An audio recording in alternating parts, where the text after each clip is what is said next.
The music swells, the cameras flash, and everyone stands. It's a perfect wedding scene. White roses cascading from every corner, waiters gliding across the marble floors with champagne flutes, and a smiling bride walking gracefully down the aisle. She wears the kind of dress that makes strangers cry. The groom? Nervous, but confident. Until now. From the back of the venue, a woman steps through the open doors. Alone. Poised. In a navy blue dress that doesn't beg for attention, but commands it. Her eyes are locked on the groom. The room shifts. Conversations stop mid-sentence. Some guests frown, unsure if they should recognize her. Others already do. He sees her. His smile drops. His body stiffens. A tremble in his left hand. One foot nearly stumbles. The bride senses it, turns to look, and her expression changes completely. For 10 years, this woman had no trace of the life she lost. No husband. No child. No goodbye. Just silence. One morning, she was a wife and a mother. By nightfall, she was neither. He left with the nanny. No warning. No explicación. No trail. The world kept turning, and she was expected to move on. But here she stands now, after a decade of unanswered questions, holding something stronger than revenge, truth. In a room full of secrets dressed as celebration, she doesn't scream. She doesn't cry. She just walks. Every step deliberate. Every breath controlled. She's not here to beg. She's not here to ruin a wedding. She's here to be seen. This is the story of how love disappeared without a trace, how silence became a weapon, and how one woman reclaimed her power, in front of the very people who thought she would never return. She's not here to forgive. She's here to remember, and to remind him that you can erase a name from a mailbox, but not from memory. Before the silence, before the unanswered letters, the erased photos, and the wedding she was never meant to witness, there was Sarah. She was 33 when her world first began to stretch in ways it never had before. A nurse by profession and one of those people who seemed built for service, never raising her voice, never making things about herself. Her coworkers said she had the kind of presence that could calm a panicked mother in the ER or coax a confused patient through a rough night. She was stability, the quiet in someone else's storm. Aaron Carter wasn't like that. He didn't enter rooms. He lit them. A firefighter with a crooked smile and the type of charm that made strangers feel like old friends. He met Sarah one night at a hospital fundraiser. She was working. He was being honored for saving a family from a burning apartment. It took him less than 5 minutes to ask for her number. And 6 months later he was down on one knee. They married in the fall. A small backyard ceremony under maple trees. It wasn't lavish, but it felt like forever.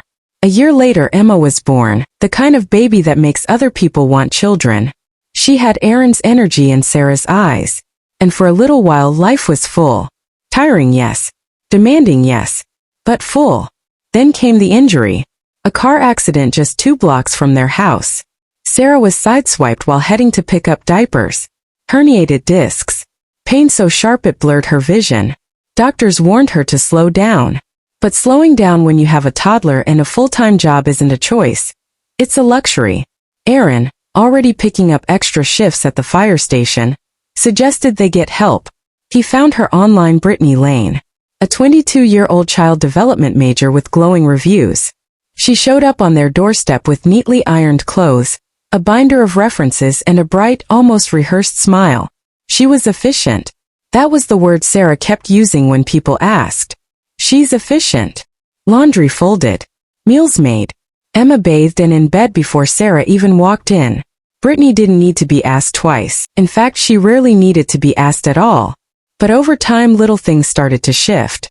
Conversations would pause when Sarah entered the room. Emma started asking for Brittany before bedtime. Aaron would laugh at Brittany's jokes the way he used to laugh at Sarah's. They'd exchange glances that lingered a half-second too long. Not enough to accuse. Just enough to notice. Sarah never confronted it. Not then.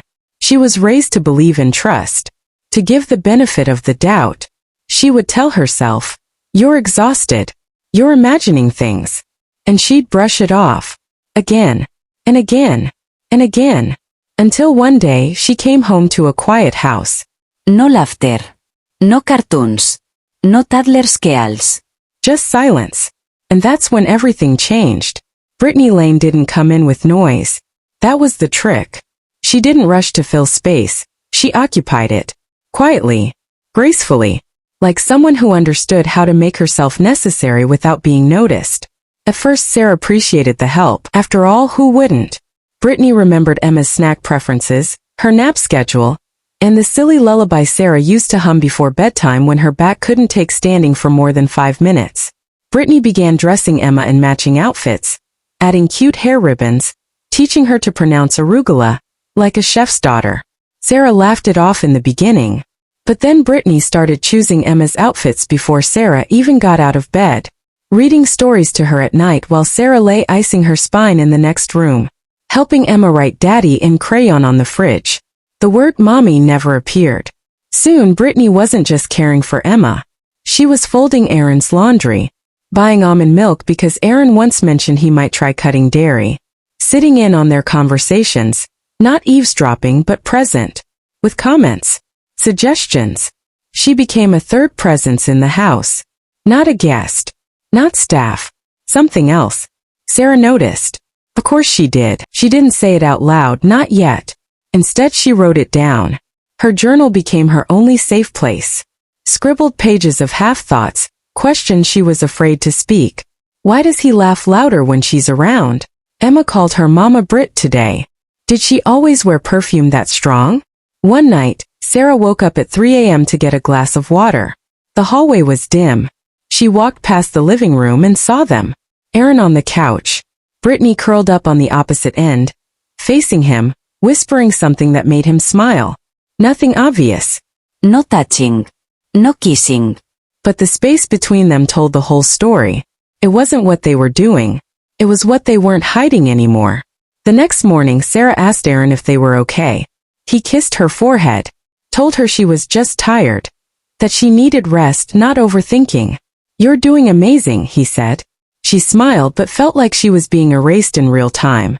Then came the Thursday she would never forget, started like every other. Sarah had a brutal 12-hour shift. 3 patients coded. 1 didn't make it. She left the hospital past dark, exhausted and emotionally drained. She drove home in silence, mentally rehearsing bedtime cuddles with Emma to make the night feel worth it. But when she stepped into the house, the air felt wrong. Too still. Too clean. Lights off. No cartoon sounds. No half-full sippy cups on the counter.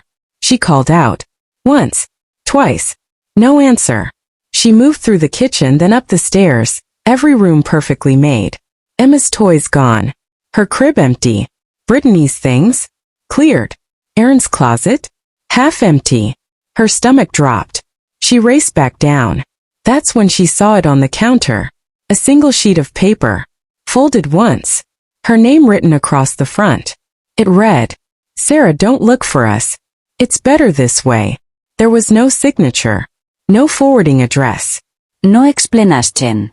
She opened the closet near the garage. Her car keys gone. Her emergency cash stash emptied. The joint savings account she checked that morning wiped clean. She grabbed her phone. Aaron's number disconnected. Brittany's no longer in service. And just like that, they were gone. If this part broke your heart like it broke mine, hit that like button so I know I'm not alone. And drop a comment telling me where you're watching from. Let's talk about it, because no one deserves to be erased from their own life. In the hours that followed, Sarah sat on the edge of her couch, hands shaking, staring into a void where her life used to be. She didn't cry, not yet. Shock has a way of numbing even the sharpest edges. All she could hear was the hum of the refrigerator. All she could feel was the quiet. She looked around the house, stripped of sound, of signs of childhood. Felt like a crime scene, except no one would call it that. Because when a man leaves a woman, people whisper. When he leaves with the nanny and takes the child too, they assume she must have done something wrong. But Sarah knew better. She hadn't just lost her husband and child. She had been replaced deliberately, slowly, and without a single confrontation. And now no one was coming to help her. The human body has a strange way of protecting itself from collapse. Sometimes it shakes. Sometimes it forgets to eat. Sometimes it just shuts down. Sarah Miller didn't scream. She didn't throw anything. She didn't tear through the house demanding answers that would never come. Instead, she sat at the edge of the bathtub and stared at the wall until the sun came up. The silence didn't feel temporary. It felt permanent. The next day, she went to work as usual. She clocked in. She took her patient's vitals. She helped a mother deliver a baby boy. She smiled. She charted. And when her shift was over, she walked into the nurse's lounge, sat in a chair and fainted. Just like that. Her body gave out where her spirit had been holding the weight alone. The hospital placed her on medical leave the next morning. The doctors called it traumatic exhaustion. The nurses called it burnout. The HR department called it a necessary break. No one used the words abandonment or emotional devastation. No one ever does. When she finally told someone what had happened, it wasn't her family. It was her landlord. She had fallen 3 months behind on rent. And when he threatened eviction, she broke. She explained everything in a voicemail between sobs. He gave her 1 week. No more. Sarah packed her life into 4 cardboard boxes and moved back to Des Moines, into the guest bedroom of her older sister Michelle. Michelle, who always did things by the book. Married young. 3 kids. O minivon. Clean kitchen counters. Sympathy in her voice but suspicion in her eyes. She didn't say it out loud, but Sarah heard it anyway. What did you do to make him leave? The neighbors whispered. Church ladies who used to smile politely now offered awkward glances in the grocery store aisle. Someone in town even started a rumor that Sarah had developed a painkiller addiction after her car accident. That Aaron had taken Emma to protect her. It didn't matter that it wasn't true. What mattered was how quickly people preferred the version of events that placed blame on her. Because then they didn't have to face how easily it could happen to them. She spent most of those early months in bed staring at the ceiling, counting the fan blades, listening to the muffled laughter of Michelle's children on the other side of the door. Sometimes she'd cry without sound. Other times she'd feel nothing at all. Friends called, but she stopped answering. Messages piled up. Letters from the bank. Letters from the court. She opened none of them. The turning point didn't come with lightning. Came with a brush. One afternoon, Michelle's youngest daughter came home from school with a paint set and begged Aunt Sarah to help her with an art project. First Sarah said no. But the child insisted. So Sarah picked up the brush and started to paint. Nothing remarkable. Just soft shades of blue, purple and gray. But in that quiet motion something shifted. The next morning she painted again. This time alone. By the end of the week, she'd cleared space in the garage. She converted an old storage shelf into a drying rack. She painted through the nights, when the rest of the house was asleep. Canvas after canvas. Each one quieter than the last, but full of everything she couldn't say out loud. 6 months later, she walked into a downtown co-op gallery with 3 pieces tucked under her arm. She didn't expect them to be accepted. But they were. A month later they sold. And suddenly strangers were drawn to the very emotions that almost drowned her. With a small grant and encouragement from a retired art professor who'd seen her work, Sarah opened her own modest studio.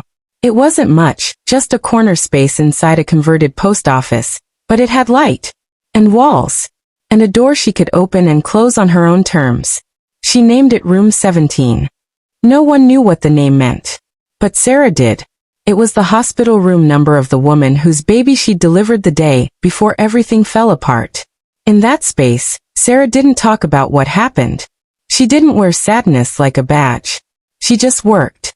Every brushstroke was a step toward reclaiming her voice. Every sale was a reminder that she was still seen, still heard, even if not by the people who mattered most. She didn't date. She didn't post on social media. She didn't look for Aaron.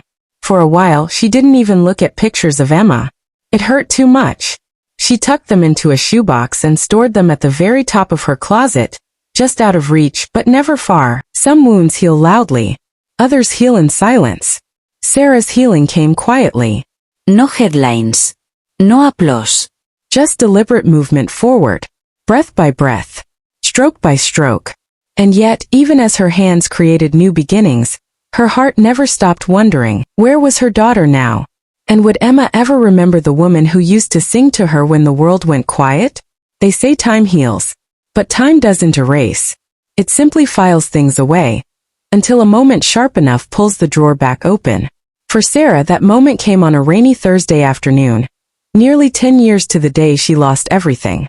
Her art studio had been gaining attention. Local press wrote about her healing through color workshops.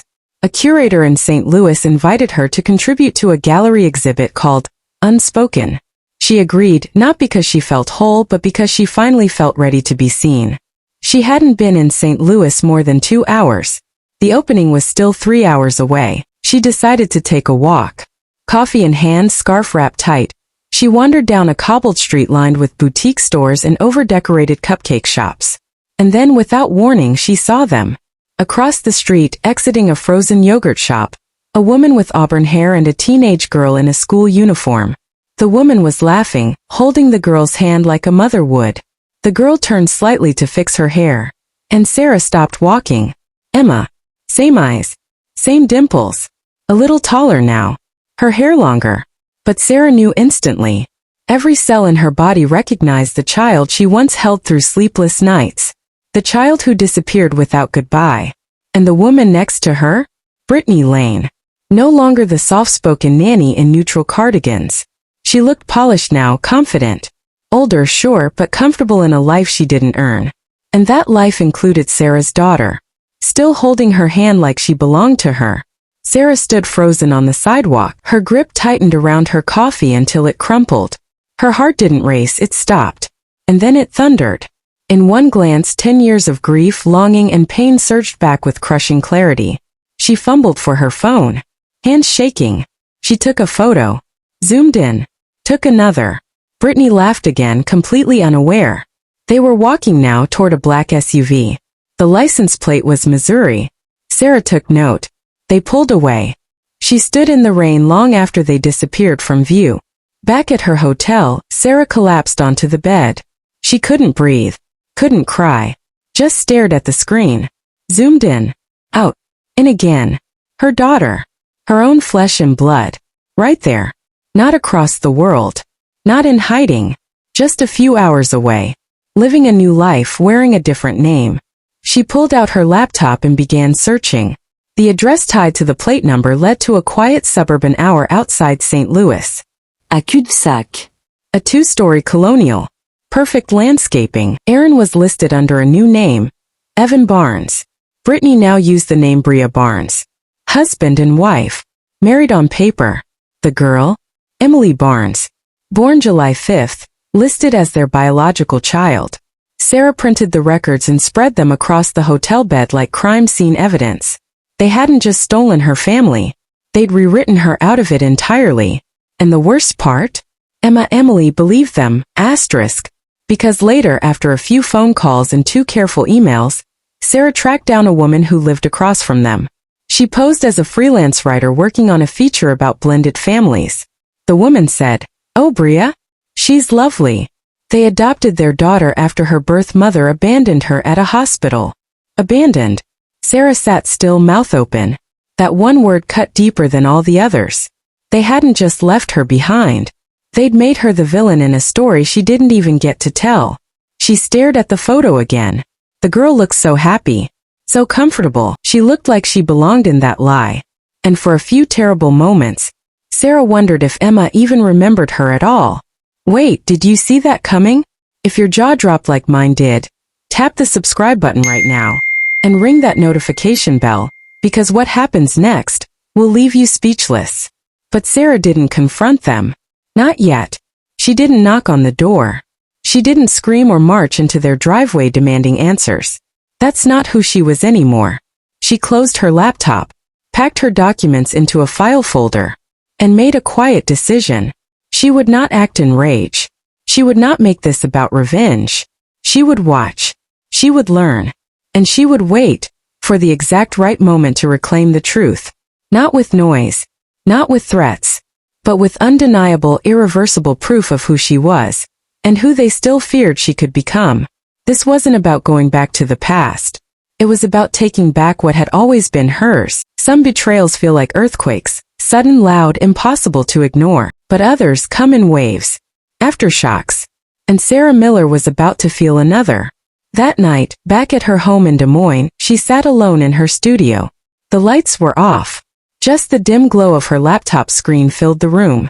Her fingers hovered above the keyboard, and for the first time in years, she searched for something she'd forced herself not to revisit: Aaron Carter wedding photos. First, nothing. His name had been changed to Evan Barnes. He was careful. But people who rebuild their lives forget one thing the internet never truly forgets. An archived blog from a local event planner in Missouri. A wedding 2 years ago. A charming couple. A rustic vineyard. Candlelight, navy suits, soft jazz, champagne flutes. There they were, Aaron and Brittany. Smiling. Arm in arm. Him in a gray tux. Her in a fitted lace gown with an open back. Their daughter stood between them, beaming, a matching flower crown. The caption read, "A real family affair." No dry eyes during the vows. Sarah stared at the image until it blurred. She remembered her own wedding. The smell of cinnamon and autumn leaves. Aaron crying as she walked toward him, whispering through his tears, "I'll never leave you. Ever." That night, she had believed him. With every part of her, she remembered the first night they brought Emma home. How Aaron had stayed up, rocking her while Sarah tried to rest. He held the baby like she was made of glass. "How do we keep her safe forever?" he had whispered, and Sarah had smiled in the dark. She remembered dancing barefoot in their kitchen, 3 months after the wedding, while Aaron flipped pancakes. Sarah wore his fire department hoodie. He twirled her between the sink and the fridge while Emma gurgled from her baby swing. It had all felt so ordinary. So permanent. And now a stranger wore her life, held her daughter, called herself Mom. Sarah couldn't sleep after that night. She didn't cry. She didn't scream. Instead, she printed the photos and clipped them into a file labeled Evidence. The next morning, she hired a private investigator. He was expensive and discreet. Former military. The kind of man who didn't ask, "Are you sure?" when a woman came to him with a quiet voice and steady eyes. Within 2 weeks, he returned with a report that almost made Sarah sick. "You were right," he said. "They've changed their names. On every document. Driver's licenses. Credit cards. Insurance." But what broke her open was this. On school forms, Brittany was listed as Emma's biological mother. Not guardian. Not stepmother. Not emergency contact. Mother. She felt like her lungs had been punched from the inside. It wasn't enough that they took her child. They rewrote her into non-existence. Sarah stared at the paperwork. Emma was enrolled in a private school outside St. Louis. Honor roll student. Dance team. Emergency contacts. Evan and Bria Barnes. Biological parents. The narrative was complete, and it no longer included her. Some memories never fade. If you believe some wounds run deeper than time, share this video with someone who understands. And tell me in the comments, have you ever had to forgive someone who didn't deserve it? After the shock settled into her bones, Sarah began collecting everything. The marriage certificate with the new names. The school enrollment documents. The photos. The PI report. And the hospital records from the day she gave birth to Emma under her own name. She didn't go to the police. Not yet. She didn't post anything online. She didn't call the school or write angry letters. That wasn't her way. That was never her way. But she began planning. Quietly. Thoroughly. Legally. She met with a lawyer.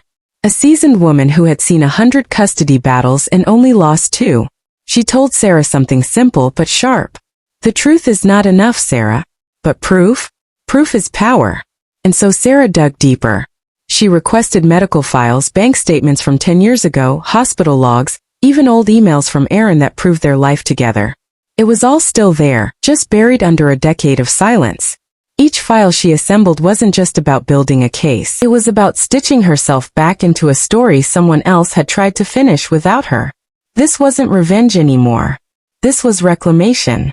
And Sarah Miller wasn't just preparing for a fight. She was preparing for the moment she'd finally speak again and be heard. There's a specific kind of silence that comes before a storm.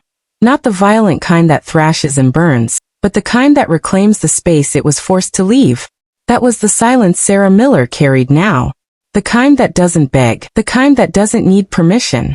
Aaron and Brittany, or Evan and Bria, as they now called themselves, were getting married, for real this time. A legal union. Registered. Public. Documented. just like everything else they'd fabricated together. The invitation wasn't sent to Sarah. Of course it wasn't. But she saw it, on a friend's feed. A picturesque vineyard just outside St. Louis. "Love always finds a way," the caption read. In the photo, Brittany posed with a makeup artist while Emma, now 16, adjusted her stepmother's veil. Sarah didn't rage. She didn't shake. She simply exhaled. Because now finally they'd left the door unlocked. In the weeks leading up to the wedding, Sarah worked with her attorney every day. They mapped timelines, prepared documents, sorted depositions. Her lawyer, a silver-haired woman who'd won custody cases that made headlines, looked Sarah in the eye one afternoon and said, "You only get one shot. This has to be precise, clean, truthful. You're not here to destroy their wedding. You're here to reclaim your identity." Sarah nodded. She wasn't here for chaos. She was here for her name. Her attorney made calls. To a county judge. To a court clerk. She gathered notarized documents. Birth records, old photos, medical reports, emails, the PI statement, financial logs from the joint account that had been wiped clean. Every missing piece. Every quiet proof. Together they constructed a legal wall impossible to ignore. Still, Sarah didn't tell anyone. Not her sister, not her friends, not even her gallery manager. This was her war. One she'd fight on her terms in her own time. The night before the wedding, Sarah didn't sleep. She didn't pace. She laid out her outfit on the bed. A navy blue dress, simple pearls, low heels. No drama. Just dignity. The file folder sat on the nightstand. Inside, her past. Her present. And the truth they tried to bury. At sunrise, she stood in front of the mirror. She looked at her reflection, not for beauty, not for approval. Just to remind herself, she still existed. Her scars didn't need covering. Her silence didn't need explanation. And as the morning light reached her face, she said quietly to herself, "This isn't about revenge. This is about remembering who I am." The wedding venue was a country club, high-end, pristine, with white chairs in symmetrical rows and soft jazz echoing across trimmed hedges. Guests arrived in pastel dresses and polished suits. Champagne flutes clinked. Photographers positioned themselves under magnolia trees. And then, as the ceremony was about to begin, Sarah walked through the gates. She didn't hide. She didn't sneak. She moved with the kind of grace that made people turn, not out of alarm but out of curiosity. Some recognized her. They looked once. Then twice. A few leaned in to whisper. Aaron or Evan stood at the front adjusting his cufflink unaware. Brittany Bria was standing just off to the side, speaking with the officiant. Emma stood beneath an arch of white roses, looking as radiant as her mother once had. And then, Aaron saw her first. He went pale completely. His jaw locked. His body stiffened as if struck. His hands, once calmly folded, dropped to his sides like lead. Brittany turned next. A frozen smile on her lips. For a second she tried to hold the mask. Then it cracked. Her eyes widened. Her hand gripped Aaron's arm, but it was Emma, sweet growing Emma, who noticed last. She stood at the arch, bouquet in hand, slightly taller now, with Aaron's sharp jawline and Sarah's warm eyes. Her expression shifted from confusion to curiosity. There was no recognition, but something in her paused. As if her spirit knew something her memory had long been denied. Sarah walked directly down the aisle, between stunned guests, like she belonged there all along. And in truth she did. She didn't acknowledge the gasps, the whispers, the shuffling of chairs. Her eyes never left Emma. And when she finally stood before her, just a few steps away, she reached gently into her clutch and pulled out two things. A worn hospital bracelet with faded writing that read Miller, Sarah, infant female, and a baby photo. Swaddled. Eyes open. The first day of life captured in a quiet blink. She held them out. Her voice was soft but unwavering. "Hi, Emma." Emma blinked. Confused. Looking around. And then back at Sarah. "I'm your mother." The photo trembled slightly in Sarah's hand. The bracelet glinted in the sunlight. The crowd fell silent. Even the cellist missed a note. For a full 5 seconds no one breathed.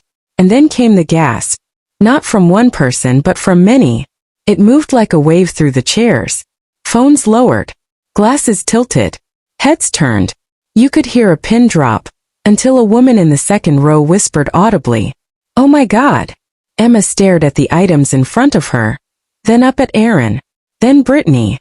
Their faces told stories their mouths hadn't yet spoken. Sarah didn't wait for them to lie. She turned back to Emma and gently placed the photo and bracelet into her hands. "You were never abandoned," she said. "They told you a story, but I'm the part they erased." She didn't shout. She didn't plead. She just stood there strong and still, the weight of a decade in her voice. Emma looked back at her father, eyes wet now. Brittany stepped forward but froze when Sarah met her gaze. It wasn't hatred, it was something colder. Final. Now this is where things change. If you're still watching, you're one of us. The ones who know that quiet women carry the loudest storms. Hit like and share this with someone who loves a good twist. And don't forget to subscribe for more real stories. Sarah turned once more to Emma and said only one thing. "I have never stopped loving you. And I never will." Then she turned, walked down the same aisle she entered, and exited the ceremony without waiting for applause, apologies, or even understanding. Because she didn't need the room to believe her. She just needed her daughter to know the truth had found its way back home. There are moments in life that don't explode, they unravel. Not with fire, but with quiet cracks that splinter everything beneath the surface. That wedding, carefully staged, obsessively curated, was one of those moments. It didn't erupt into chaos. There were no thrown drinks, no screaming matches, No sirens. but something far more permanent happened. The entire illusion collapsed from the inside. Emma stood in the middle of it all, still clutching the photo and the bracelet. Her hands trembling, her mind racing. The words "Hi Emma, I'm your mother" still echoing through her body. She turned to Brittany, Bria, her so-called mother for the past decade. Her eyes searched for explanation, for truth, for anything that could make sense of what had just happened. But Brittany said nothing. She opened her mouth, but nothing came out. For the first time in years, she had no script to read from. No well-rehearsed lie. Just silence and the growing weight of her daughter's stare. Emma took a step back. Then another. The distance between them, once artificial, now felt like a chasm. A mother doesn't flinch when her child learns the truth, unless she was never the mother to begin with. The guests were murmuring now, whispering. Faces turned. Cameras lowered. No one was taking pictures anymore. The image was ruined. The fairy tale broken. Aaron, still frozen near the altar, finally tried to speak. "Sarah, wait." But she didn't stop. She didn't argue. She didn't plead. She simply turned, looked him directly in the eyes, and lifted her hand calmly. It wasn't a gesture of goodbye. It was a command. A full stop to a decade of silence. And then she said one sentence. Quietly, clearly, unshakable. "You made your choices. But I made it back. For her." Aaron's mouth hung open. But there were no words he could offer that wouldn't sound like noise. Because the truth had arrived. Uninvited, unashamed, and undeniable. Sarah turned and walked back down the aisle, the same path the bride was meant to take. But it was her path now. And the guests, stunned into a hushed reverence, parted without being asked. Not out of fear. Not out of awkwardness. But out of a quiet understanding that they had just witnessed something larger than a scandal. Something older than resentment. Something stronger than revenge.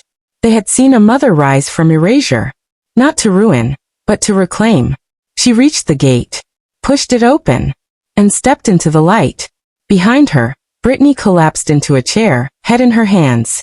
Aaron stood motionless, blinking like a man who finally realized his kingdom had been built on stolen stone. Emma was still standing at the altar, alone, eyes locked on the bracelet. It was engraved with the date July 5th and a name, Emma Rose Miller. Her real name.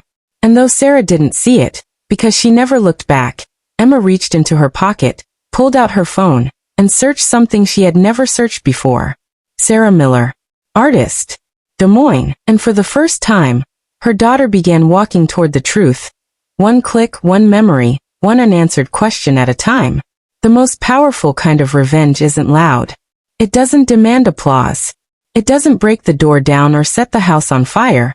The most powerful revenge is rising anyway, healing anyway, living anyway. In the months that followed the wedding, Sarah Miller didn't vanish again. She didn't retreat into bitterness or hide from the ripples she had sent across an entire constructed world. She simply returned home and began again. Word spread slowly. Not in headlines. Not in hashtags. But through community whispers, quiet admiration, and the kind of stories people repeat when they've seen something real. Something true. Sarah expanded her art studio. Not commercially, but communally. She launched a series of free workshops for single mothers. Women starting over. Women rebuilding their lives from scratch. Women who had been erased, silenced, or buried under shame that wasn't theirs to carry. She named the program Color from Ashes. Every week, the studio glowed with messy paint, raw stories, tearful laughter, and gentle hands creating beauty from brokenness. It wasn't therapy, but it was healing. And Sarah? She smiled more. Not every day, but more. She wore her scars differently now, not like shame, but like symbols of all the things she'd survived without losing herself.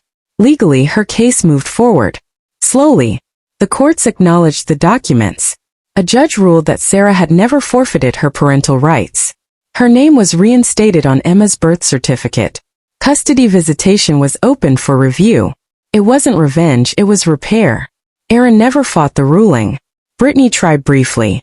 But in the face of truth, even her lies started to tremble.